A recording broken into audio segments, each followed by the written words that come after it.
সদস্যরা দর্শক আমরা দেখতে পাচ্ছি পুলিশের বাধা ব্যারিকেড ভেঙে কিন্তু তারা শাহবাগের দিকে এগিয়ে যাচ্ছে, শাহবাগের দিকে কিন্তু তারা এগিয়ে যাচ্ছে। দর্শক আমরা দেখতে পাচ্ছি পুলিশের ব্যারিকেড কিন্তু ভেঙে ফেলা হয়েছে, বিডিআর এর সদস্যরা কিন্তু শাহবাগের দিকে এগিয়ে চলেছে। আমরা দেখতে পাচ্ছি পুলিশের বিশাল ব্যারিকেড ভেঙে ফেলেছে তারা এবং বিশাল সংখ্যক মিছিল নিয়ে কিন্তু তারা শাহবাগ অবরোধ করার জন্য তারা কিন্তু এগিয়ে যাচ্ছে। আমরা দেখতে পাচ্ছি পুলিশ কিন্তু যথেষ্ট চেষ্টা করেছিল তাদের এই ব্যারিকেড দিয়ে রুখার, কিন্তু তারা কিন্তু পুলিশের সেই ব্যারিকেড ভেঙে তারা কিন্তু এগিয়ে যাচ্ছে শাহবাগ অবরোধের উদ্দেশ্যে। আমরা দেখতে পাচ্ছি দর্শক পুলিশের ব্যারিকেড ভেঙে বিশাল মিছিল নিয়ে কিন্তু বিডিআর এর সদস্যরা তারা এগিয়ে যাচ্ছে। আমরা তাদের সঙ্গে একটু কথা বলবো, আজকে কি দাবিতে আপনারা দাঁড়িয়েছেন একটু বলবেন?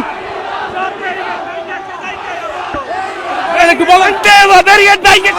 আমাদের দাবি পূরণ না হওয়া পর্যন্ত আমরা রাজপথ ছাড়বো না, ওই পর্যন্ত আমরা এখানে লাশ হয়ে থাকবো। তোমরা আমাদের দাবি আমরা যেভাবে হোক আমাদের দাবি আদায় করে ছাড়বো ইনশাল্লাহ।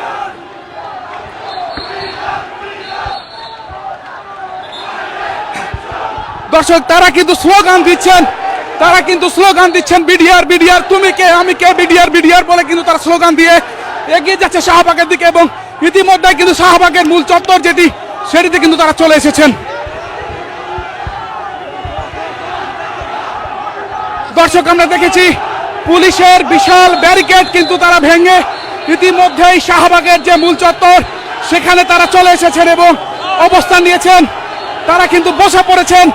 আমরা কয়েকজনের সঙ্গে কথা বলেছি, আমরা কিন্তু দেখতে পাচ্ছি তারা কিন্তু শুয়ে পড়ছেন, তারা কিন্তু শাহবাগের যে মূল ফটক তারা কিন্তু শুয়ে পড়ছেন এবং আমরা কয়েকজনের সঙ্গে কথা বললাম, তারা আমাদেরকে বলছেন যে তাদের দাবি দেওয়া পূরণ না হওয়া পর্যন্ত কিন্তু তারা আজকে কোনোভাবেই এই জায়গা কিন্তু ছাড়বেন না।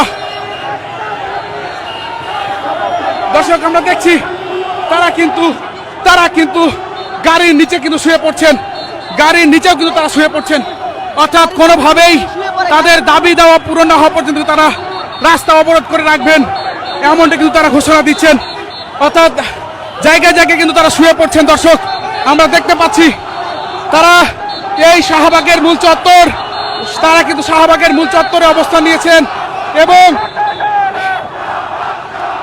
কয়েকশো মানুষ কিন্তু ইতিমধ্যে এই শাহবাগের যে মূল ফটক সেই জায়গায় তারা অবস্থান নিয়েছেন। আমরা দেখেছি শাহবাগ থানার সামনে মিছিলটি ঢাকা বিশ্ববিদ্যালয়ের দিকে আসছিল এবং শাহবাগ থানার সামনে কিন্তু তারা পুলিশের বাধা অতিক্রম